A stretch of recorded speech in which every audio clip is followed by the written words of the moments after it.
Hello, once again, everyone. I'm your host, Ray Shasho. Welcome to another edition of Interviewing the Legends. David Libert had such a long and interesting career in the music business. His friends encouraged him to write a book about it, so he did. The result is an autobiography, 50 plus years in the making, aptly entitled Rock and Roll Warrior, recently released on Sunset Blvd Books. It's a chronicle of David's inner circle life in the music industry as a popular international performer, singer, songwriter, tour manager, booking agent, producer, and how about this? Drug dealer on the Sunset Strip. It's a story so wild, so crazy, so over the top that it can only be true. You can't make this stuff up. From his tenure as co-lead singer of 60s pop hit makers The Happenings to his role as tour manager for Super Duper Alice Cooper, his most legendary 70s tour, to managing funk R&B legend George Clinton and Parliament Funkadelics, to eventually being imprisoned for dealing drugs in LA. These days, David is enjoying a much more relaxed and less hectic life. He lives in Southern California and is devoted to animal rights, helping to find homes for animals that desperately need one. There's talk about the book being made into a feature-length film as well, which excites David to no end. Please welcome American music executive, musician, singer with top 40 music group The Happenings, and author David Libert to Interviewing the Legends. Hello, David. Hi, Ray. Thanks for having me. Good to be here. Oh, man, it's great. Love to talk to the pioneers of the music industry as well. Your book is incredible. I really, really enjoyed it. I like the way it's all laid out. There it is, Rock and Roll Warrior. And it all started with the dynamic Del Airs, which I guess you guys played the Peppermint Lounge in New York every Sunday afternoon. As a matter of fact, I had Joey D on not that long ago from the Starliners. Yeah, Mr. Peppermint Lounge himself. Wow. Yeah, that was long before anything really happened. That goes way back to when I was like 16 years old or something like that. But the dynamic Del Airs. That is way back. I mean, to be at that young age and to already be playing the Peppermint Lounge in New York City, which was the hottest club in the country. I mean, it was at that time. Yeah. But we were the Sunday afternoon band. You know, there were lines around the corners for Chubby Checker. Right. We just gave everybody the afternoon off by being the Sunday afternoon band, and the lines were markedly smaller, if there were any lines at all, when we were playing there. But I guess to us, just young kids, this was big time, the Peppermint Lounge. Oh, yeah. So, you know, with scantily clad waitresses. Nice. We thought we were pretty cool at the time. You probably met a lot of girls back in your time. I mean, just the Happenings alone, you know, back in the 60s, you know. Those were great times. You know, people say, well, what was the genesis of the Happenings? I had some friends that we used to like to listen to doo-wop groups like the Paragons, the Jesters, the Diablos. Right. And, our main purpose was not to make it big in the music industry, but we realized that when we hung out in the parking lot of the restaurant that we frequented and harmonized in the parking lot, it was a good way to meet girls. That really was the incentive. It wasn't until we started to get kind of good at the harmony we realized, you know what, we're as good, if not better, at harmonizing than most of these bands we hear on the radio. That's right. And that's when we started, maybe we should take this a little more seriously. Yeah. Your voice, the voices of the band were incredible, man. Did they ever kind of compare you to anybody, maybe the Four Seasons or anybody like that? Constantly. Yeah. Well, we were, yeah, in the Four Seasons were a Jersey band, and Right. we were sort of in the same genre. Uh, we liked the Beach Boys, Hmm. and at that particular time, which was 1966, that was the most popular form of music, singing groups. In fact, we were produced when we finally got a deal. We were produced by the Tokens and That's other right. singers. Uh, Fortunately, they also produce other bands like the Chiffons, and they liked the way that our lead singer Bobby Miranda and I we used to co-write a lot of songs. So they actually hired us to be songwriters for them, gave us a little office with a piano in it. We're so generous that they paid us $25 a week each. And part of the deal was that they agreed to produce the happenings. But writing songs for them turned out to be a very fortunate thing for us, because one of our songs ended up on the album that they were producing for the Chiffons.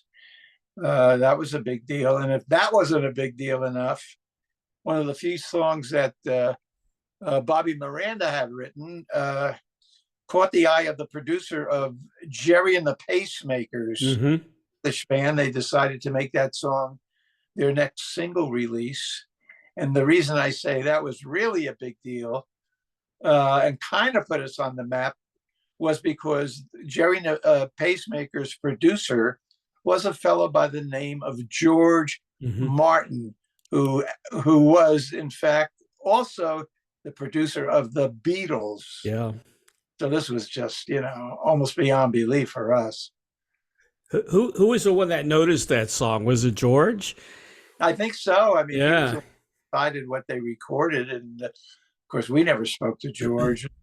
Hmm. Maybe the Tokens did. They owned the publishing on the song, and Right. so they handled all of that. But we were starting to get noticed because of that. The song on the Chiffons album, because they were huge at the time, and then the Jerry and the Pacemakers thing, Yeah. and the Tokens had they either went to high school with or were friendly with those. They had a very tight knit little clique of friends Hmm. out of Brooklyn that included Carole King, Jerry Goffin, Al Cooper, Neil Sedaka, Neil Diamond, Cynthia Cynthia Weil, Barry Mann, um, and Jeff Barry. Um, and these are some of the most prolific songwriters of that era. And they used to come around the Tokens office all the time to hawk their wares, so to speak, and to see if there were songs, projects that they could get involved with, where their songs would be recorded. And the Tokens were generous enough to keep us in the loop. So we got Hmm. to know these people, and we started to be perceived as up and coming songwriters and musicians. So that's sort of how it all started to come together. And then, of course, the Tokens produced ended up producing "See You in September." Right. Uh, Turned out to be just an enormous hit the summer of '66, and sold over 2 million copies. I remember 66 like it was yesterday, believe it or not. Really? Oh, yeah. It was one of my favorite years of all time because I was a big Oriole fan and they beat the Dodgers four straight. And the music was incredible. I was a top 40 DJ back in the late 70s. So uh, I grew up with 60s top 40 music and I loved it, man. And, seeing September is one of those mainstays in 60s history, you know. It yeah, and it still is alive and kicking it today, because is. it's played every summer. And Yep. just recently, the year before last, CBS decided to use a mix of our "See You in September" to promote their fall lineup, and Hmm. also to promote the CBS NFL season. Really? Oh, Yeah, and that's that great. that turned out to be really good. It was September, the gift that keeps on And, giving. and I'm hoping you had good management back then, that they didn't rip you off like so many bands in the 60s. Did you have good management? We had great management. You know Good. why I say that? We got rid of our manager very early in the game, and Uh-huh. I became the manager. Oh, you became the manager. Good. Right. We basically managed ourselves, but Right.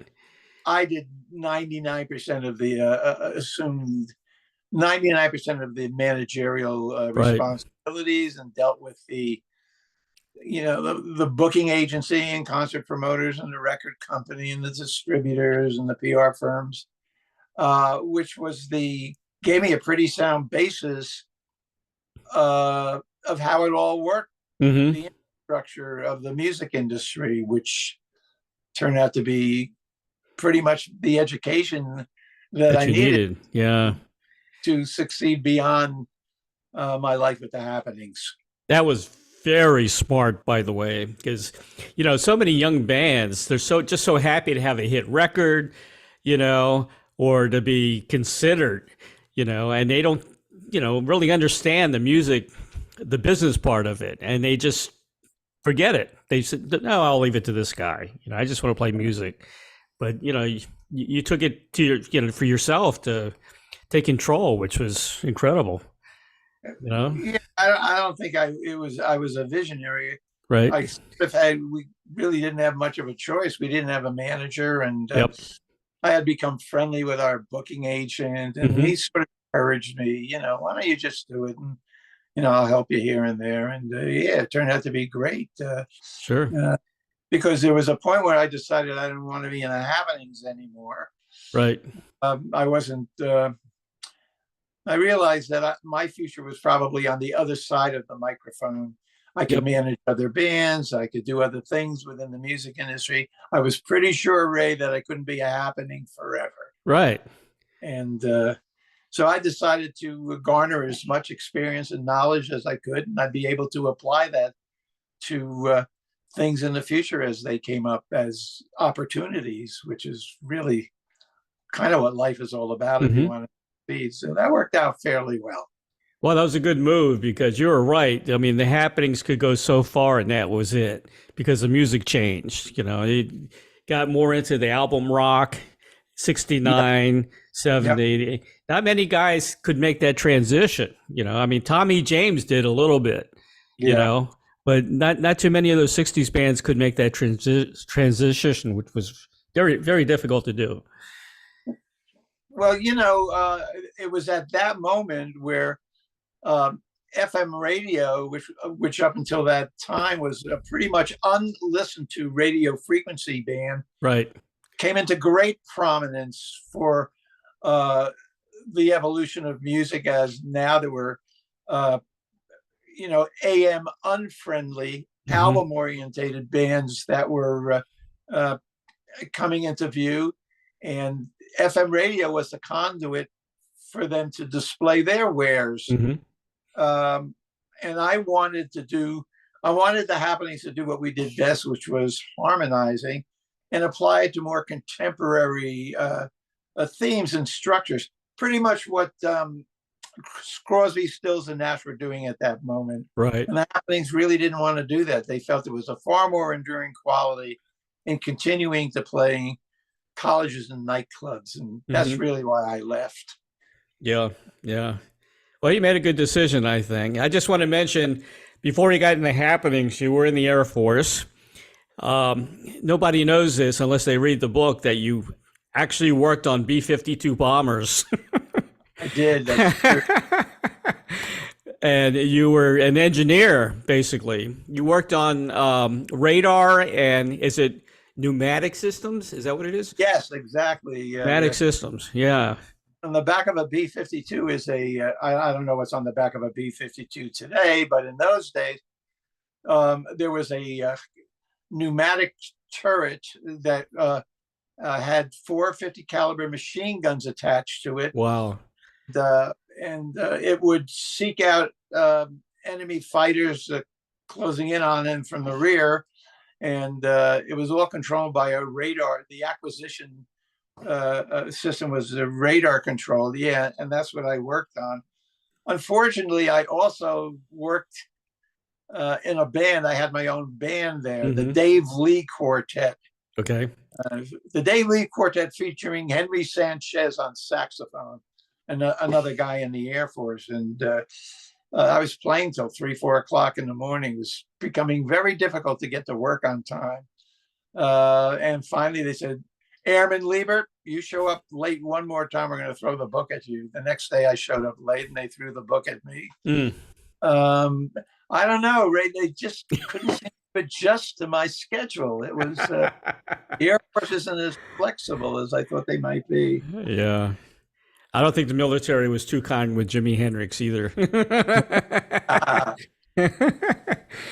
Well, you were basically doing some heavy duty stuff, though. I mean, B-52s is almost like secretive projects, you know. So I guess you had to be there on time. Yeah, for some reason they took all that stuff very seriously. I wonder why. I'd be on a plane and sometimes the plane would be loaded with hydrogen bombs. Oh gosh! In the bomb bay there, so yeah. They didn't want anybody who wasn't really, totally focused on what they were supposed to be doing. And yeah, you just wanted to play music. Yeah, we just hit their bill for some reason. Well, the Happenings did a lot of other stuff too. They did a lot of background vocals. You did something for Mitch Ryder. I had Mitch Ryder on the show. He was an interesting guy. Nice guy. Yeah. Taking All I Can Get. I think that was one of your favorites. I love that song. I don't think anybody realizes what a great blues singer Mitch Ryder is. He really was impressive. Yeah, we used to do background, I guess, to survive. This was before the Happenings had their hits. Yep. We used to do background singing for Bob Crew, a really big time producer. He did the Four Seasons, Mitch Ryder, and just a host of other people that I can't even remember at the time. But we were his background singer guys. So we sort of were able to survive that period of time when we didn't have hit records yet. So thank you, Bob Crew. Yeah, I've got I just booked somebody you may know back in the 60s, Gary Lewis from the Playboys. Of course. Yeah, I got him in January. I've interviewed him before. He's a nice guy. Very nice guy. We actually did a few gigs with Gary Lewis and the Playboys. Yeah. Nice bunch of guys. Yeah. Very nice. Very sad what happened to him and his family, though. His dad wrote him out of the will. Oh my God. Yeah. All that money. Yeah. Oof. That's gotta hurt. Oh, geez. I'm gonna read something that's in the book that Frankie Valli told you. The thing that stands out in my mind about the visit with Frankie Valli was the advice he kept on repeating: "Don't do drugs. Don't do drugs." And then you said, "Sorry, Frankie. Somehow your message didn't get through." Yeah, he came down to the studio one night. Right.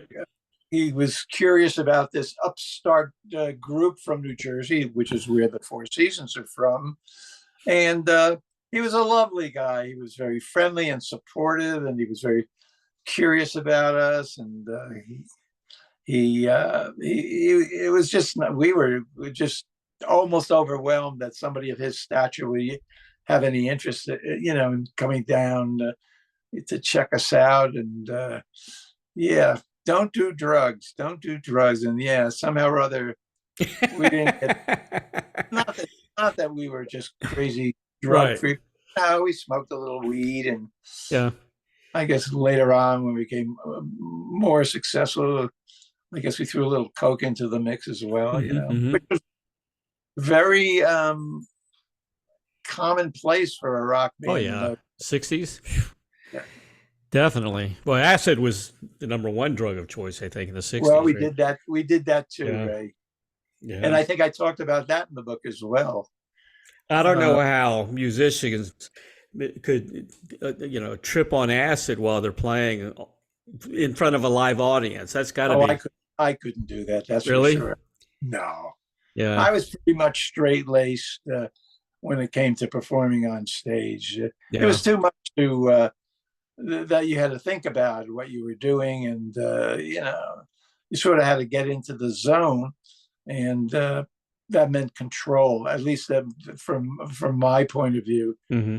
I really didn't get messed up and while I was on stage. I don't think the other guys in the band did either. How about the studio? Well, lead and studio sort of go together. That's got to help. Yeah, it kind of loosens you up, and it sort of makes you think a little bit differently too. You can come up with Yeah. different ideas. So, yeah, there's not the same kind of pressure in the studio. Studio is pressure, but it's a Hmm. different kind of pressure. Yeah. A guy I'm sure you were their tour manager. I don't know at what point you were their tour manager. Peter Rivera from Rare Earth. Great Peter guy, told love me, the death. he always closed his eyes when he played drums. And I asked him, I said, why you always close your eyes, Peter? He's because he was on LSD once and he couldn't drum with his eyes open. So it became a habit to close his eyes while he's playing drums. Yeah, that was a great band. I was a road manager for a while, and it was one of the rare bands where the lead singer was actually the drummer. Exactly. He wasn't really a front man, and they were a great band. That was a Yep. very nice, cushy job. They Hmm. lived in Detroit. They only worked weekends pretty much, so I could advance their dates from my apartment in New York, and then Thursday I'd fly out to Detroit, and then we'd all fly out together to do the weekends gigs. And then Monday morning, I'd put them on a plane back to Detroit, put myself on a plane back to New York. It was a very nice, easygoing, Hmm.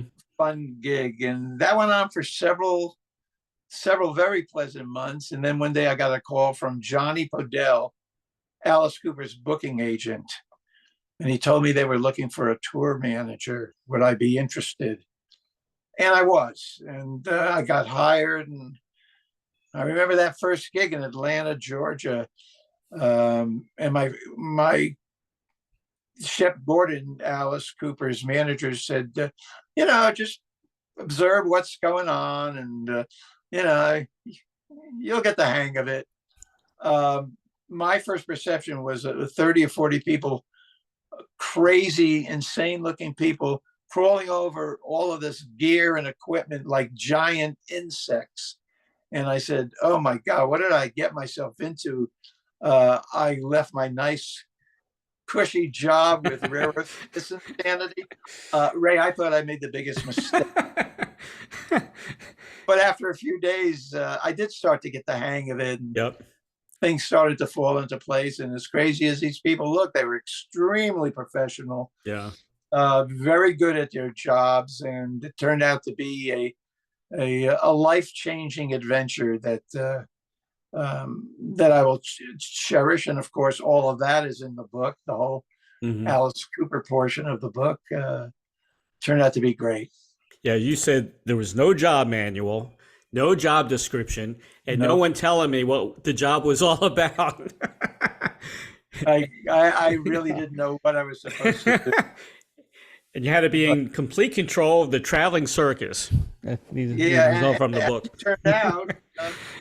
it turned out to be a great job because, uh, first of all, we would lease a giant commercial aircraft for each tour that we did, and we traveled around the entire world that way. And it That was alone great. is hard to do. Just getting Yeah, an aircraft. you yeah, know? which has its ups and downs as Yeah. well.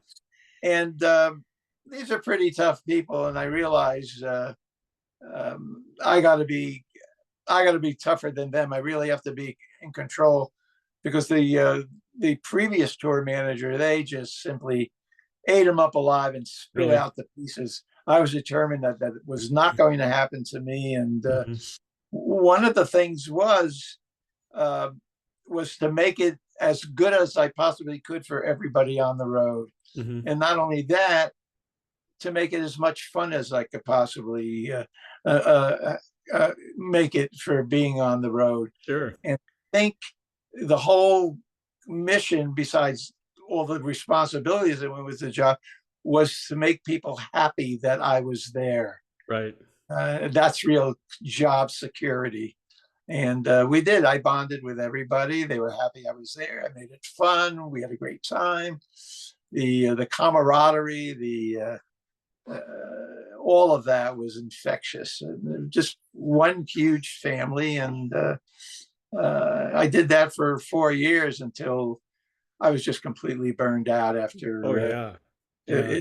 I wanted to move on. I had Yep. Shep Gordon, my mentor, probably the Mhm. greatest mentor you Sure. could have in role, and I learned a lot from him. And I simply wanted to apply all of this newfound knowledge and experience to other situations in the music industry. So finally, I finally did leave after 4 years, and, because of everything I did learn from Shep and that whole Alice Cooper experience, I was able to apply my knowledge and experience to other facets of the music industry and be successful doing so. I want to mention to everybody the job description because a lot of people don't know what all the responsibilities of a road manager is. Okay, it's logistics, box office, getting paid, travel, security, backstage, catering, hotel arrangements, planning each day's schedule in advance so you could include interviews and day schedules and all that stuff, press conferences, overseeing the operation of a privately leased aircraft that flew you from town to town.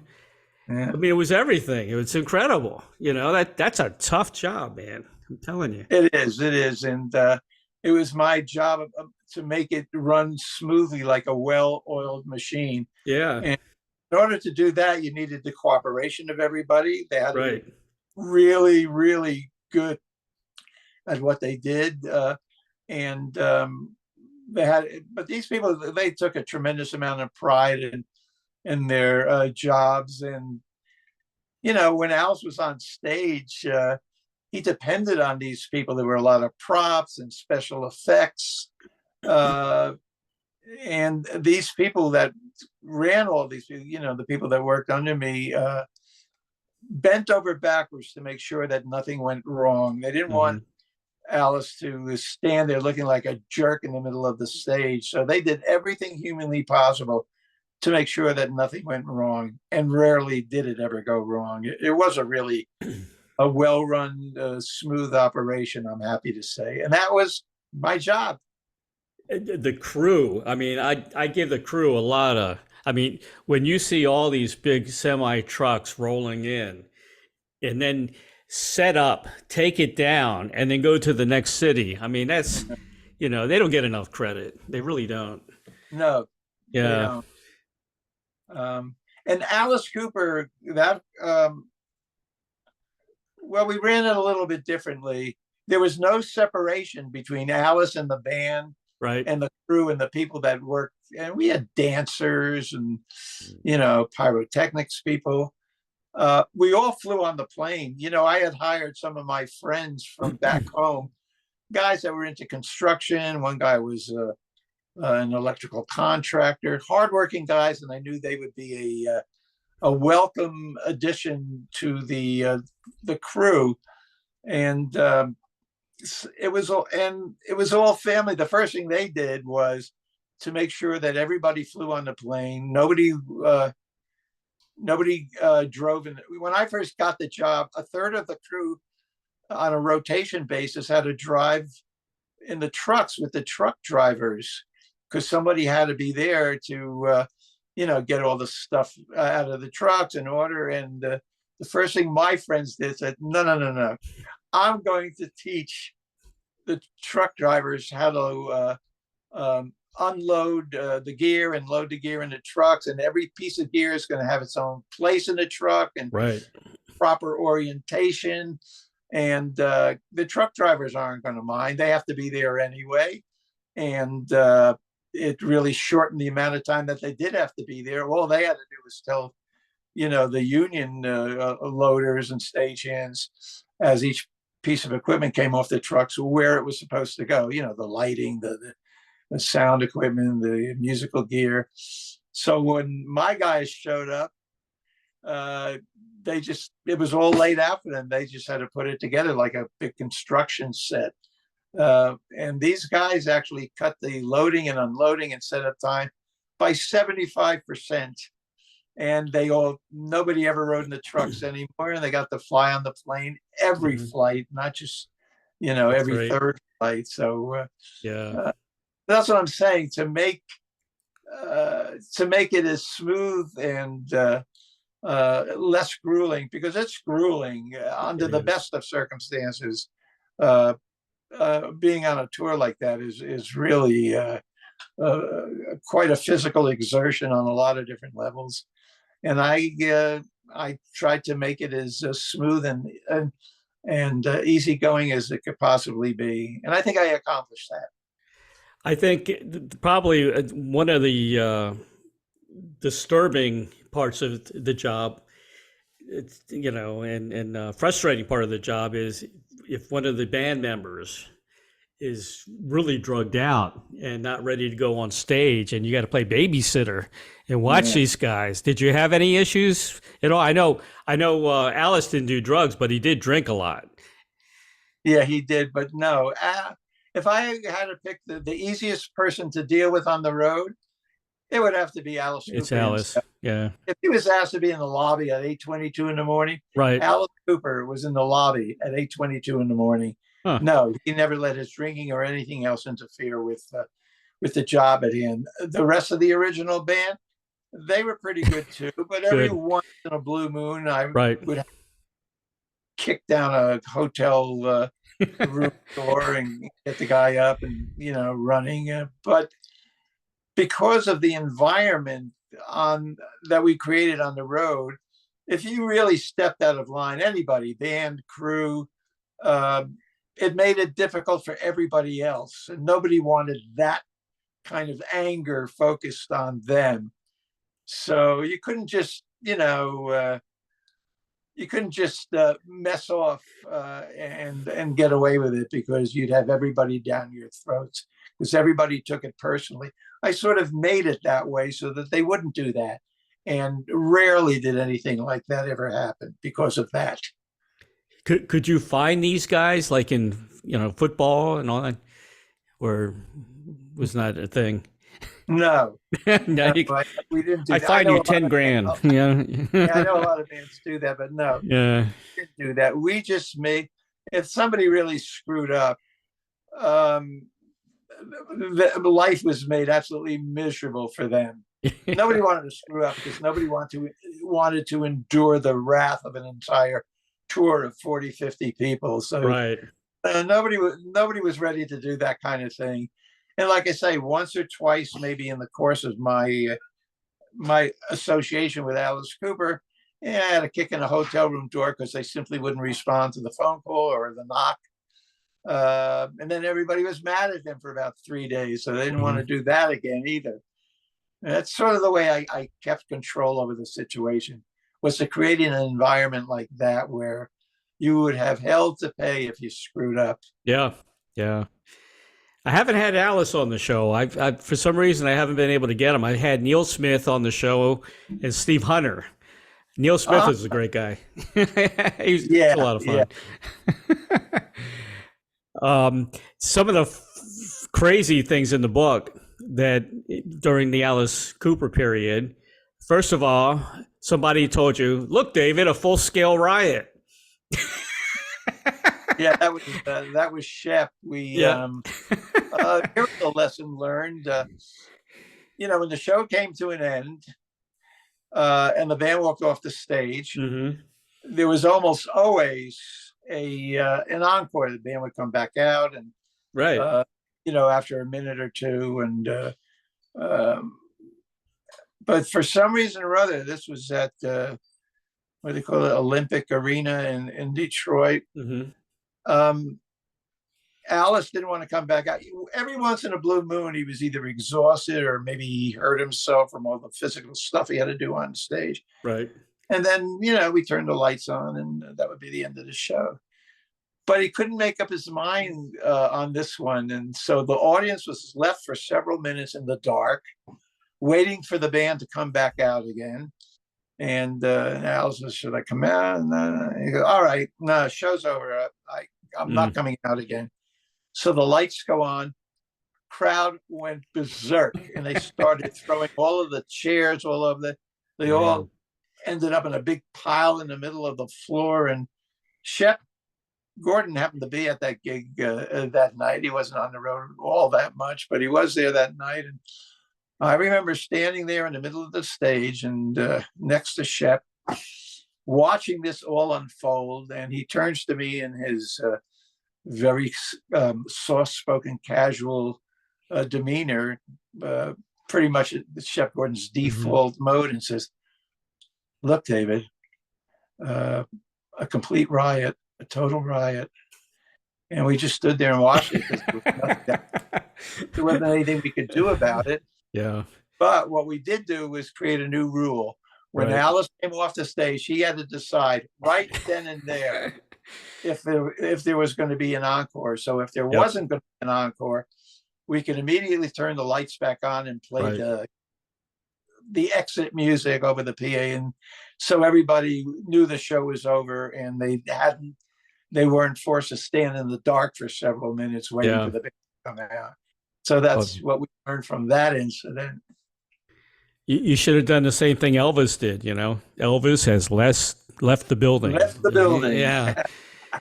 I tell you, once I've been to thousands of concerts, since I was young. Once the lights go down, they're expecting an encore, and they got their lighters.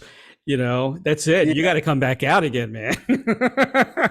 Well, being a professional, if I'm at a concert and the band walks off the stage and the lights are down, if I see the crew run out on the dark stage and start, putting stuff together, ants and things, I know there's going to be an encore. Right. If the crew doesn't do that, I know the show is over. Yeah. Very risky. All right, let's talk about the cream pie incident. Well, I hired a few of my friends, as I told you, to be part of the crew. But by the way, they're called the Fire Island Buddies. Okay. Right. I used to go, I spend my summers at a place called Fire Island, which is an island off the coast of Long Island, right, New York, and made some very, very good friends there. And most of these guys were either in construction or, the real blue collar guys. And I had hired them. I hired them by enticing them. I said, oh, you'll love this show. We travel everywhere with our own plane. I go, yeah, this is, there's a little bit of work involved, but mostly it's just a great big party, which was totally untrue. It was 18 to 20-hour day job. And like I say, a third of them had to drive in the trucks on a rotation basis. So I remember after that first night or two, Hot Ralph Gafuco, who I made the production manager, came to my room. And he said, Libert, you lied to me. You told me it was just one big party.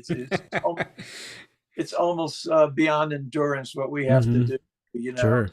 I'll stick it out. We're going to stick it out because we made a commitment. But you could forget about us ever being friends again. Well, by the end of that week, what they did was they simply took over the production. And Hot Ralph said, from now on, no one's going in the trucks. I'm going to teach the truck drivers, that job. And I want 2 station wagons when that plane lands for me and the crew. And we're going straight to the arena. He figured a bunch of stuff out. If something on the plane has to go to the arena, they could just put it in the station wagons. And, so they turned it into still a difficult job, but not the horrible undertaking that it was. Like I say, they cut the time down by 75%, so it was all doable. But Sure. that didn't mean that I was, that all was forgiven for lying to them about what the job really entailed. So I get a call. The Me Too union, the Me Too movement is going to like this, but I get a call from Ralph, and he says, "Listen, I got this really hot chick, Libert. I'm going to send her down to your room." And I said, "Okay, thanks." And I thought to myself, "What a great job I have." So a couple of minutes later, there's a knock at the door. I say, "Who is it?" And she answers, whatever the hell her name was. And I open up the door to let her in, and the door is pushed open by the fire island crew and the rest of and they strip me down to my boxer shorts. Yeah, we're boxer shorts. What are they? And they tie me all fours to the bedposts. And then came the green pies. They had a dozen or so, and they mashed one in my face. They lifted my torso up and put one under my ass, and my ass went crashing, And they either ran out of cream pies or just figured I had enough, and that was the payback. Oh, and they left the girl to clean me up. That's great. And your little cream. And yeah, Ralph and I are best friends to this day. They forgave me, and I decided, I'm not going to retaliate in any way. I just wanted closure. I just let the whole go, and yeah, that's in the book. That's rock and roll, man. Rock and roll warrior. Well, I didn't want to write this salacious kind of tell-all. Right. Balls and tits flying all over the place kind of book. I didn't want to do that. I wanted it to be more. I mean, there's a little bit of that in the book. It's rock and roll. It can't be totally avoided. But I wanted it to really be more informative. I wanted it to be funny. I wanted it to have a certain flow so that it would be an easy read and fun to read. And I think I did accomplish that in writing the book. You know what I like too? You weren't afraid to hold back because you did tell your story, your little drug story, and and your stint in jail. Not everybody will do that. I held on my book. I wrote about growing up in the family business, and I held back a little bit because of the family. What was the family business, Ray? Retail electronics since the late 50s. That was in D.C., Washington, D.C. Yeah. As a matter of fact, I'm trying to sell it right now for a sitcom. Yeah. Well, if I was going to write a book about my life, I really couldn't. I had to include the bad as well as the good. Otherwise, it really wouldn't be a very truthful rendition of what my life was like. And selling drugs and then going to prison was a chapter in my life, and therefore it was appropriate for it to be a chapter in the book. Makes you more human too. A lot of people can identify with that. They really can. And somehow or other, when I got out of prison, somehow or other, I was able to crawl my way back into the business and somehow climb back up that ladder and manage, a huge bands and artists. So I got it all back somehow. Well, it's inspirational, Yeah. So either through dumb luck or by the grace of God, I'm here talking to you. Sure. Somehow I landed on my feet and living a good life and happy and all of that. And so in a way, I'm blessed. You got to take the good with the bad, and you also have to make the best of the bad. Even the prison thing, it was. I don't recommend it as as a career choice for people either selling drugs or going to prison. But Yeah. I made the best of it. I read hundreds of books while I was there. I Right. played bass in a jazz trio while I was there. Very cool. Got myself a job in the prison where I could eat cop food, which is a hell of a lot better than prison food. So, I figured out a few angles and made the best of it. Sure. That's all you can do. Yeah, that's all you can do. Yeah. I'm kind of friends with Susie Quattro. I've interviewed her many, many times. Love Susie. Yeah. And you scared the crap out of her, didn't you? Well, she was the support act for a lot of those Alice Cooper tours. So Welcome to My Nightmare. Yeah. Yeah, for one. And Right. I remember one of the airplanes that I negotiated the lease for. I negotiated something in the deal for myself, which was I would get a couple of flying lessons out of the situation. Just have some fun flying a. That particular plane was a 4-engine turboprop Lockheed Electra, like a 90-seat big commercial turboprop. Now, Susie Quattro is nervous about being on any plane. So she could hardly refuse the invitation by the Alice Cooper organization offering her band and her crew all to fly for free on the plane, traveling from town to town. But the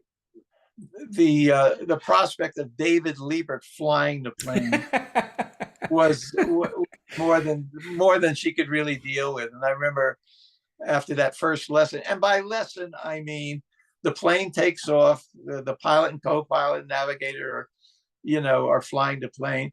The plane takes off, it achieves altitude, it achieves cruising speed, and it's well on its way to the next town. Right. And then I would steer it for a few minutes under the watchful eye of the flight crew. But that was too much for Susie. And I remember after this lesson, as I step out of the cockpit, she's waiting for me, and she says, "David, I'd really appreciate it if you wouldn't fly the plane." That's hilarious. For Susie, because she's such a lovely person.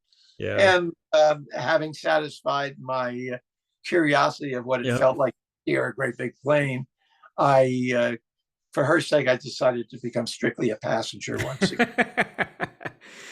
You were on that Welcome to My Nightmare tour. Were you on that tour? Yes. Yeah, I saw that show in D.C. at the Capitol Center. Yep. It was, but Susie wasn't there. It was the James Gang, and Roy Buchanan were on that bill. Oh, okay. Yeah. You have a better memory than I do. Yeah. Ray.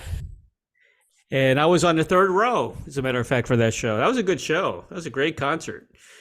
I really enjoyed that. I don't want to spoil the book and all the great stories, but if people buy the book, they're going to learn about the missing musician, the flammable paper panties. All that. They're going to find out what Alice drank, what his favorite drinks was. All that's good. Great stuff, man. Some great stories.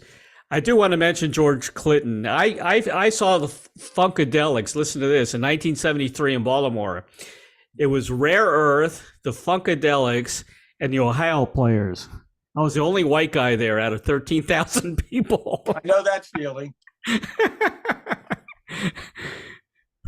But I guess that was the beginning of the Funkadelic, right? They did have the mothership, and George came out in a diaper. Which was no, that was Gary Scheider. Oh, was that Gary? Okay. Diaper. I'll never forget that. If it was the mothership landing on stage, then it was Parliament Funkadelic. Okay. And because that was part of the P-Funk show with the mothership. And I took a lot of pride in first I was George's booking agent, and then years later I actually became his manager.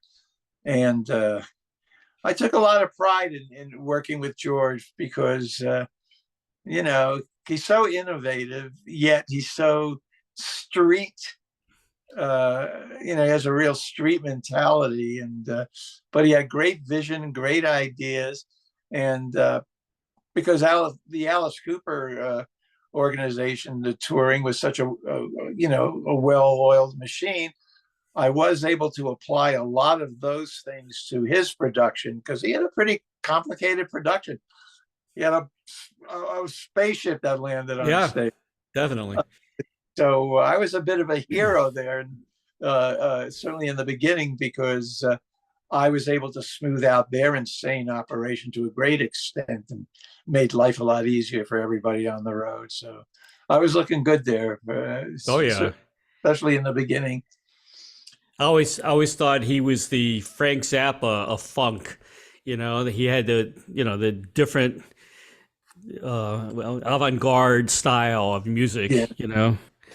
Well, they were amazing shows. I mean, to watch the audience react to the music that was being played on stage was really something to behold. I mean, you'd think the building was going to shake apart, but it really was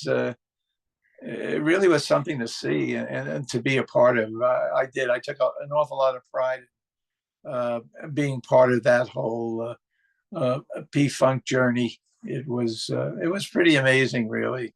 It's quite a difference from Alice Cooper to George Clinton, isn't it? And musically. A lot of people say, how can you go from this genre?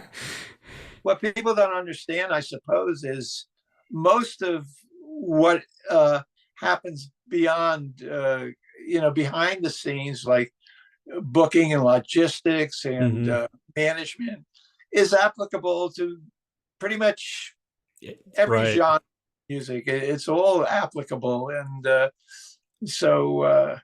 I enjoy all different kinds of music. So it wasn't like a difficult thing because behind backstage, it's to a great extent pretty much the same, no matter what band, what genre it is. Right. I'm originally from the DC area, so I know all about R&B and funk. And my dad's store was 2 doors down from Lowe's Palace, which had a lot of R&B music. James Brown would come in, the Spinners, the OJs, the Shy Lights, all those guys. But you had some issues in DC at RFK Stadium, didn't you? I certainly did. Well, DC was by far George's biggest market. Right. Bootsy too. George sold out 3 days at the Capitol Center. Imagine that. Yeah. And Bootsy sold out 2. So the idea of putting them together at RFK Stadium and adding a couple of other acts should have been a no-brainer. The Capitol Center held 20,000. George did 3 shows at 60,000. Bootsy did amazing. 2 shows. That's 40,000. That's 100,000. How hard could it be to sell out a 60,000 seat stadium? However, the stadium was run by these 3 old retired generals, and the last thing they wanted was 60,000 black kids tearing up their well-groomed grass field, which is where the Washington Commanders played. And of course, they were called the Redskins. Redskins at that time. And they did everything humanly possible to prevent the show from happening there. And the promoters felt they had a right to do the show there. It was a public facility. They went to court and they won. But the judge said, you can do your show there, but these 3 old retired generals have the right to impose certain restrictions and limitations and security measures in order for you to play there. And those security measures and restrictions were so overwhelming, restricting the way tickets were sold and the expense of covering up the grass well manicured grass field with plywood and even thicker plywood for the trucks to back up to the stage that was on even thicker plywood. And Mm-hmm. you know, by the time the day of show, only 27,000 tickets were sold. Right. And it was a real problem. It was a financial disaster. And the promoters wanted a reduction in the fees that I was paying Bootsy and George, which I refused. It wasn't my fault that they went somewhere where they weren't wanted. Right. And they wanted the shows to be cut short, because if the show went beyond 8 p.m., it would cost them like, what was it, $10,000 for every 15 minutes after 8 p.m. or a fraction thereof. Mm-hmm. The show ended at 10:30, by the way, so you can imagine how much that ended up costing. There were all kinds of problems, and all of a sudden I'm grabbed by these enormous security guys, the promoter security guys, and they're dragging me into this cargo van with the side door open. And I don't know what's going to, are they going to kill me? And then while they're dragging me, one of my arms accidentally slipped free, and I smashed one of the security guards right in the mouth. And I could see that he just wanted to kill me. I didn't mean to do it purposely. I'm sure he knew that too, but he didn't do anything. And that's when I realized that the promoters told him, kidnap Libert, but whatever you do, don't harm him, injure him in a way.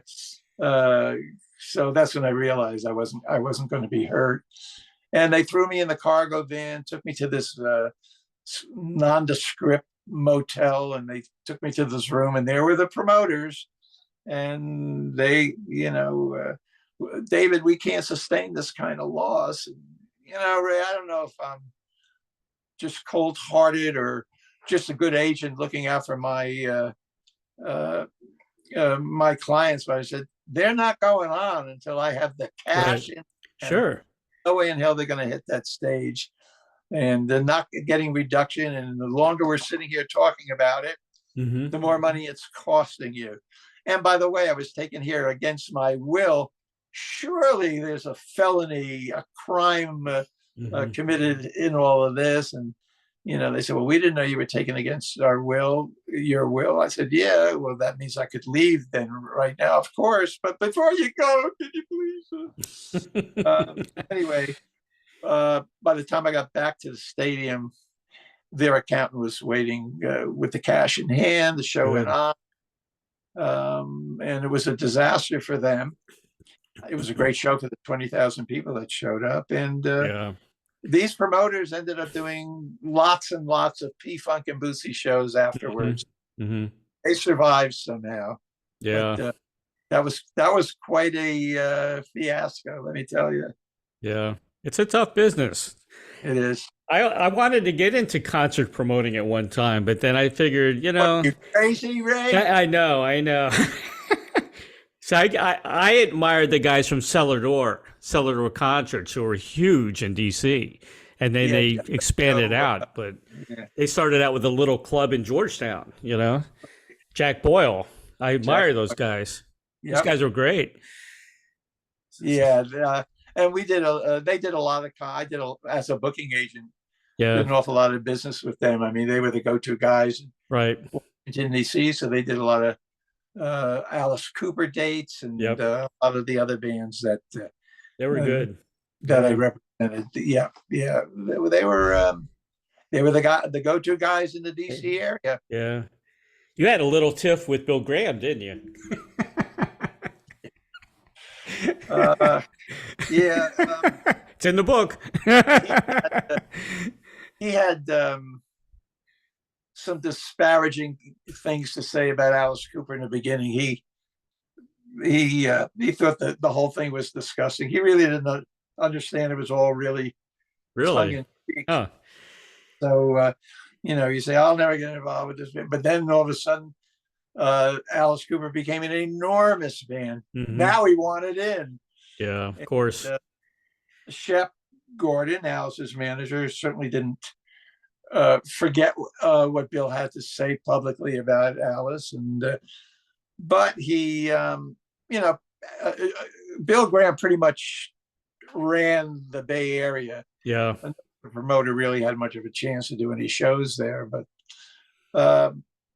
I guess Shep thought that he would bite the bullet and he'd give Bill Graham an Alice Cooper date, not in San Francisco initially, but in Albuquerque, New Mexico. It would be a moneymaker. It would sell out, and it would remind Bill Graham who was in charge, really, something that would certainly rub Bill Graham the wrong way. And he spent, for a lot of different reasons, he spent a great part of the evening just bullying people around and just being a vicious bully. That's which it. he is prone to, which he was prone to do from time to time. Yeah. A lot. Yeah. But when he started pushing our backstage guests around, the band came from Phoenix and not too far from Albuquerque, and they had a lot of friends backstage. When they started being pushed around, I had enough. I stepped in and am I allowed to swear on this? Yeah. Oh, yeah. You can say anything you want. Oh, okay. Yep. Well, I get into an argument with Bill, and the argument ends up with me saying, "Yeah, fuck you, Bill." Right. And that's the one obscenity that you're absolutely not allowed to say to Bill Graham. And he grabbed me, and then I realized, oh my God, this guy's a lot bigger, a lot stronger than me. He's going to kick the crap out of me in front of all of these people and destroy my my well-crafted persona of being in control. And it was my whole thing would have been destroyed. So I grabbed him and I tried to struggle into an empty room backstage so that my imminent demise would not be witnessed by everybody backstage. But fortunately, my crew, led by the Fire Island guys, jumped in, separated us, and thus negating my imminent demise. And then I regained enough courage to say to him, you're lucky my boy stepped in to separate us, because I would have kicked your fucking ass, Bill. And he's struggling to get free just so he could kill me at that point. But somehow or other, we got through the rest of the evening by pretty much avoiding each other.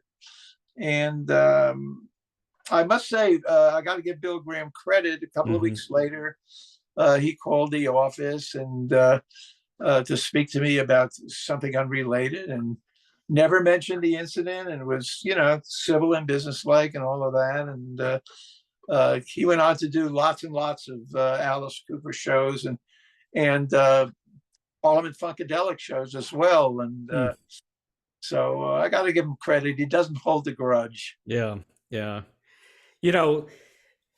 Growing up, I always thought that these guys, the promoters, were really into music, but it's not true. These guys are all business, and that's one thing I could not separate, because I'm all about the music, and I'll probably be a little weak on the business side if I was a promoter, so maybe I wouldn't be a good promoter. Most promoters are gamblers. Yeah. They take risks. Right. Promoter is a very risky business. I mean, if you don't sell the tickets, you could lose your shirt. That's right. So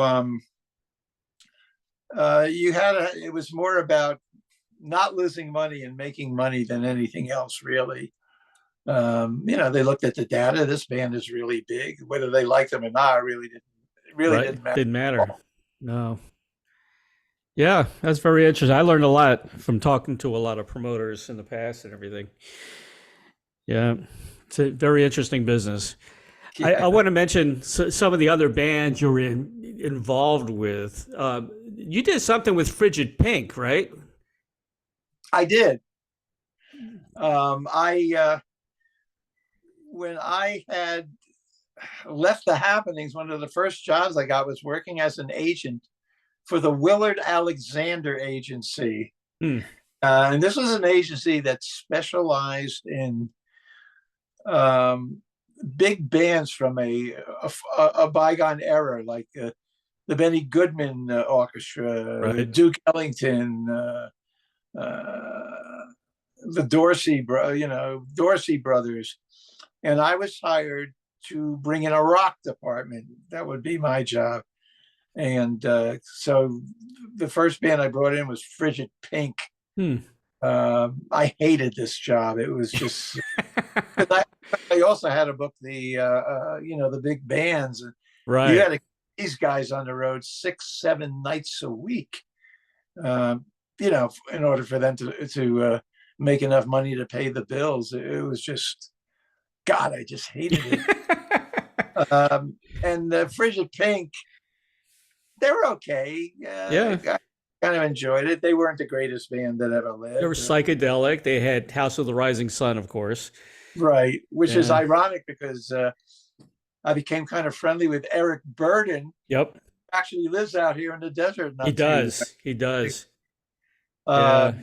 but yeah, that job was torture. But I learned, how it really works and certain aspects of a booking agency. So that Mhm. was part of my quest for knowledge about how everything worked. But Right. got the job, and then after that, I think I worked for a management company that managed Johnny Maestro and the Brooklyn Yeah. Bridge.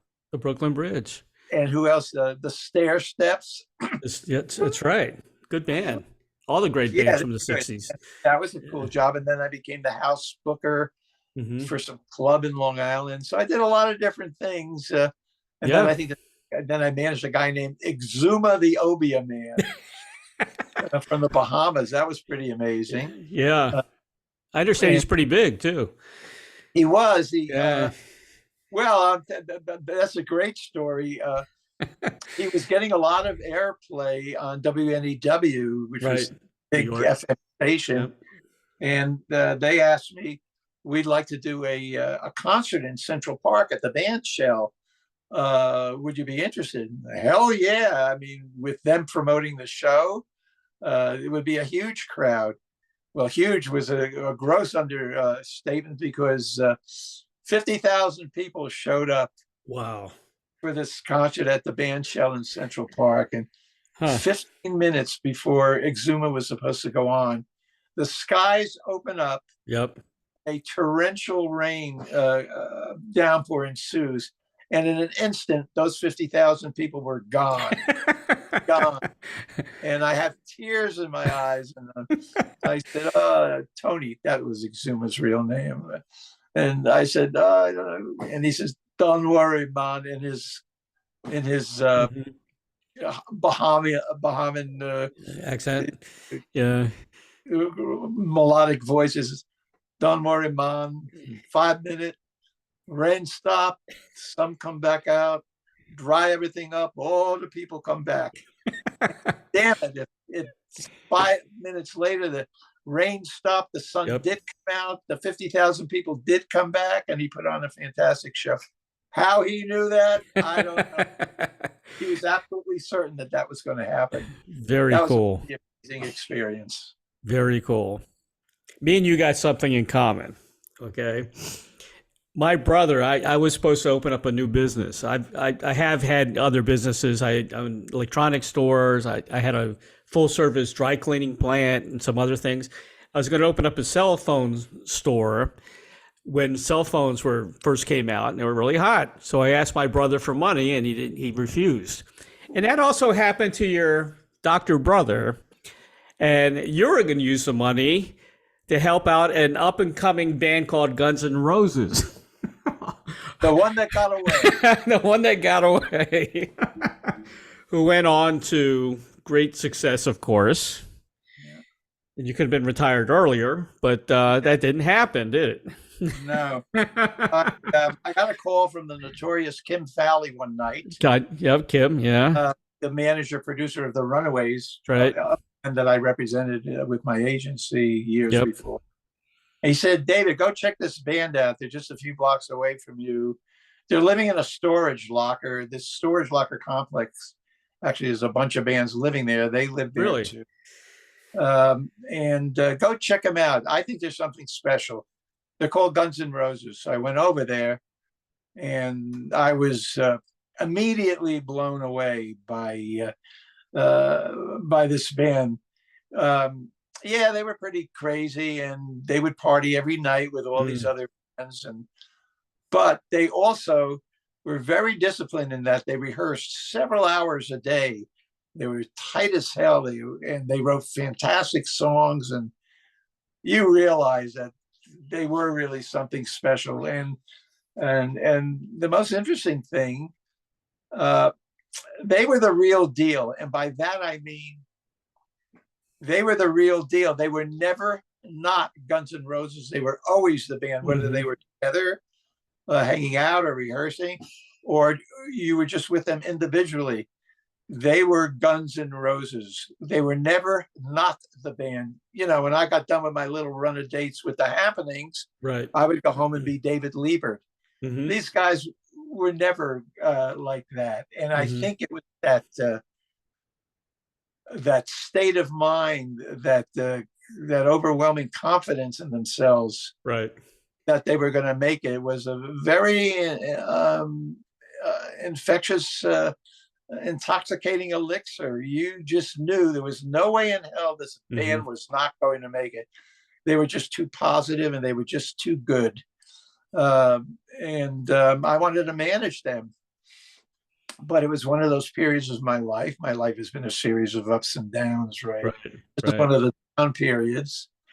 I wanted to get him out of that storage locker and find him rent him a house, find him a decent place to live. Rehearsing there was fine. Living there really wasn't. There was no running water, bathroom, kitchen facilities. I needed to get him out of there. Right. So I went to my brother, who, yes, was a doctor, and I said, who, by the way, I had never asked for anything in my entire life. Right. So Yeah. I said, let me $20,000, a repayable loan. I will give you 20% of the management of this band. Unbelievable. Here's their cassette, which, by the way, was pretty much note for note. Yeah. Appetite for Destruction album. And he said, let me think about it. And it took me like a week to finally get hold of him. And he said, listen, I spoke to my accountant, and he said, this is far too risky, to invest that kind of money in an unknown band. And he also played the cassette for his 16-year-old son, who thought the band wasn't all that good. They needed a lot. So he turned me down. And I had to walk away from the situation because I really couldn't do anything helpful for this band at that particular moment. Of course, a year later, they had sold 8 million copies of Appetite for Destruction, became one of the biggest bands in history. I would have gave you the money. Well, yeah, it would have been a good investment, Ray. But yeah, I listen, everybody has a story about the one that got away. Exactly. Yeah. I guess I should be grateful for the ones that didn't get away. Exactly. And your brother was a doctor in Sarasota, is that right? Yes. Yeah, that's where I am. I'm in the Bradenton, Sarasota area. Yeah. Is he still around? Specialized in pulmonary. Pulmonary, really? Yeah. Yeah, we never really got together again after that. I know. That same issue. Was he your older brother? Yeah, 3 years older. That's what it is. That's what it is. My brother's like 7 years older than me, and it's unbelievable. I got some stories to tell you. I'll bet. I had this same story with Dave Davies about his brother Ray. Same thing, older brother complex. They didn't get along for a long time. Yeah. Yep, same thing. Some of the other bands I want to mention: Vanilla Fudge, who I've interviewed all those guys. I just had Mark on not long ago. Brian Auger, Mother's Finest, Living Color. I've had. He was on the show. Corey was on the show. Corey Glover, yeah, good guy. These are all bands you're associated with, and some superstar from Iran, right? Sasan Dayhem. Yeah, she's just an incredibly huge star in the Middle East, and here in the United States too. There's LA alone has maybe the biggest expatriate Iranian population in the United States. So she's huge in LA as well. Yeah. Right. Yep. Dave, here's your final question. I get some very interesting answers. I got to reword it a little different for managers and promoters and things like that. But if you had a Field of Dreams wish, like the movie, to say promote with or manage from anybody in the past or present, who would that be? Well, I at one time, at the height of all of this, I tried to put together Cream. I wanted to entice him to do a tour of stadium days, Clapton and Jack Bruce, and but and the money would have been unbelievable, but they hated each other so much, no amount of money was gonna entice them to give this thing a shot. And I was really sorry about that, because if that actually happened, we'd still be talking about that tour today. Yeah. But no, it didn't happen. And what can I say? Yeah. I tell you, Hendrix could have used a really good manager, A lot of bands could have used a good manager, but musicians aren't necessarily that adept at choosing the right people to do their bidding. Right. That's true. Dave, don't retire, man. We need you. The music industry needs you. I mean, you're killing me, Ray. I'm telling you, man. I'm so sick of the Taylor Swifts and Kelly Perrys, and enough with the rap music. I mean, I played the first commercial rap song on the air in 1979. That was, the Sugar Hill Gang, Rapper's Delight. Right. That's how long rap has been around, know. It's we need some bands again, not dance music. If you come across a band looking for management, then there's a lot of them out there I talk to that need help. Give me a call. I'll be happy to. I'll send you a list. Listen, I get inundated with all kinds of requests to produce bands, manage bands, hire me as a consultant. Yeah. Pick my brain. I got to be honest. I turn almost everything down unless it sounds like it could be interesting or fun. Or make some money in the process. So I do pick up on things here and there. I still make licensing deals and different kinds of deals for people. I'm a good negotiator, I suppose. Sure. I would not walk away from the right situation. But so give me a call, Ray. I will. The next Guns N' Roses, I'll send them your way. Okay, and I'll give you the money. I'll back them for sure, man. No doubt about it. I want to say special thanks to John Lappin of Lappin Enterprises for arranging this interview with Dave. John's a great guy. I've known John for a long time. Yeah. He's out in Vegas. Purchase a new book by David Libert, Rock and Roll Warrior. There it is. Available everywhere, and of course Amazon.com. Fantastic book. If you want a copy autographed by me, you can go to rockandrollwarrior.com. Okay. I'll get a autographed copy out to you, but it's available everywhere, Amazon and wherever you may buy books. And it's an easy read. That's what I like about it. I went through that book really quickly, I love those types of books. I don't like books with a lot of fluff. That irritates me. And you get to the facts and the stories and the history. That's what I like about it. I wanted to make it a fun read, and I wanted to make it an easy Yep, read. exactly. But he says, yeah, that it is. It's hard to put the book down once you start reading it. Sure. I You consider said that a compliment.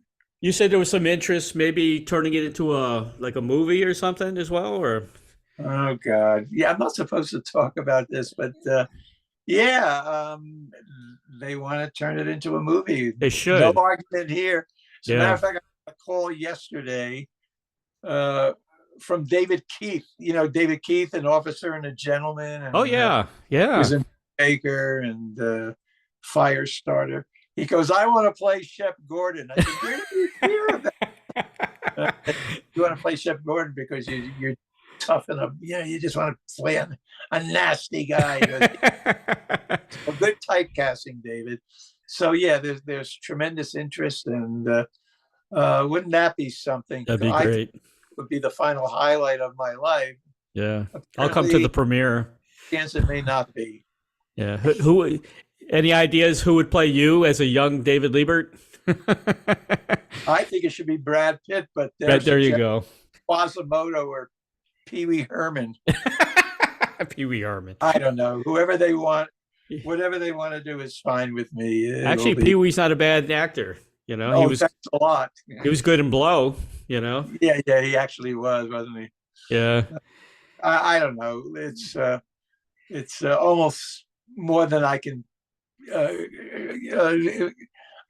comprehend that that people are that interested in wanting to turn this into a major movie. Well, there's not enough talk about the industry anymore. There should be, you know. Yeah. And anything to do with rock music in a movie usually sells.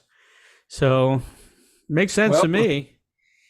We'll see what happens. Fingers crossed. Knock on wood. And you got a lot of great stories there. Well, thank you. David, Ray. thank you for being on the show today, man. Let's keep in touch, okay, of your next chapter. The next Guns N' Roses, I will send you your way, and I'll just send you a check at the same time. All right. I'll text you my address. Okay. That sounds great, man. Thank you so much, Ray. Thanks again. Happy holidays to you and your family. Thank you so much. You too. All right, man. Take care. Bye.